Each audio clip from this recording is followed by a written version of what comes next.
Apple ini baru aja ngerilis iPhone seri yang ke-17 dengan harga sekitar $1.500 AS. Ya pastilah ya, barang ini tuh langsung jadi incerannya banyak orang di seluruh dunia. Ya apalagi Indonesia, kalian tahulah peminatnya Apple di Indonesia sebanyak apa. Dengan kurs dolar yang saat ini di kisaran 16.700, artinya untuk ngebeli iPhone ini kamu tuh harus nyiapin uang kurang lebih sekitar 24 juta.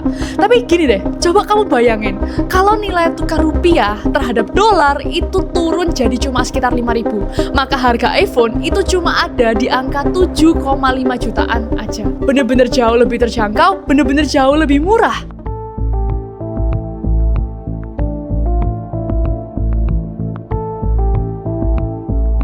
Menariknya, hal semacam ini itu tuh pernah terjadi di masa lalu. Tepatnya tuh pada Juni 1998. Kurs dolar itu tuh sempat nyentuh ke angka 7.000 di akhir masa jabatannya Presiden B.J. Habibie.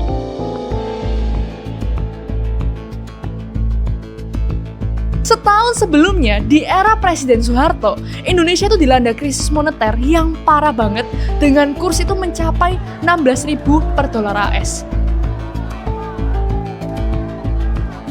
Gimana caranya Habibie membuat rupiah menjadi kuat hanya dalam masa jabatan yang sesingkat itu?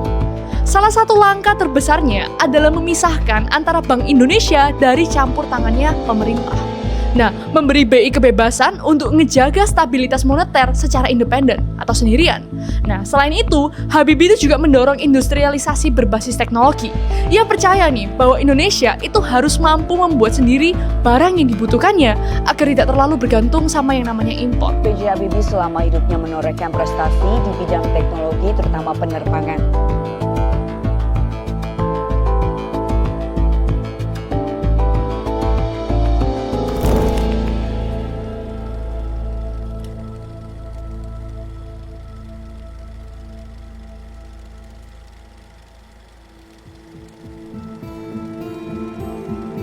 Kurs dolar tuh kembali berada di kisaran 16.700 lebih.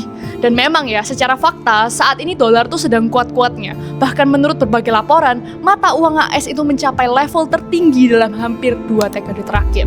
Menurut Indonesia Investment, pada angka 12.000, itu dianggap sebagai ambang psikologis ideal untuk rupiah terhadap dolar AS. Itu lebihnya berarti jauh banget. Nah sekarang yang jadi pertanyaan nih, gimana cara kita mencapai angka dan harapan itu? Adalah kita perlu memperkuat yang namanya ekspor.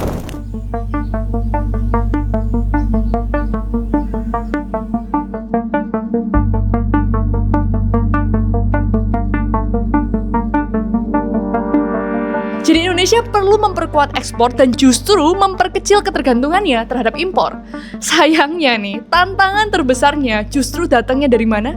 Dari dalam negeri sendiri.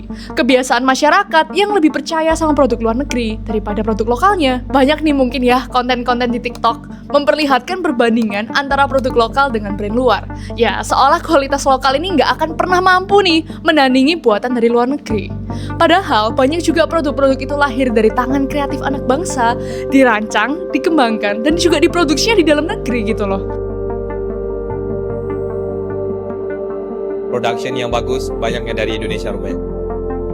Kalau kita pingin rupiah kita lebih baik, kalau misalnya kita pingin ada perubahan pada negara kita ini, percaya pada produk lokal adalah salah satu langkah paling sederhana dengan makna yang besar.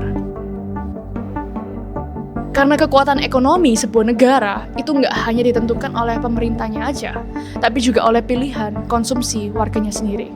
Ayo ikut berperan dan bareng-bareng kita dukung industri ini.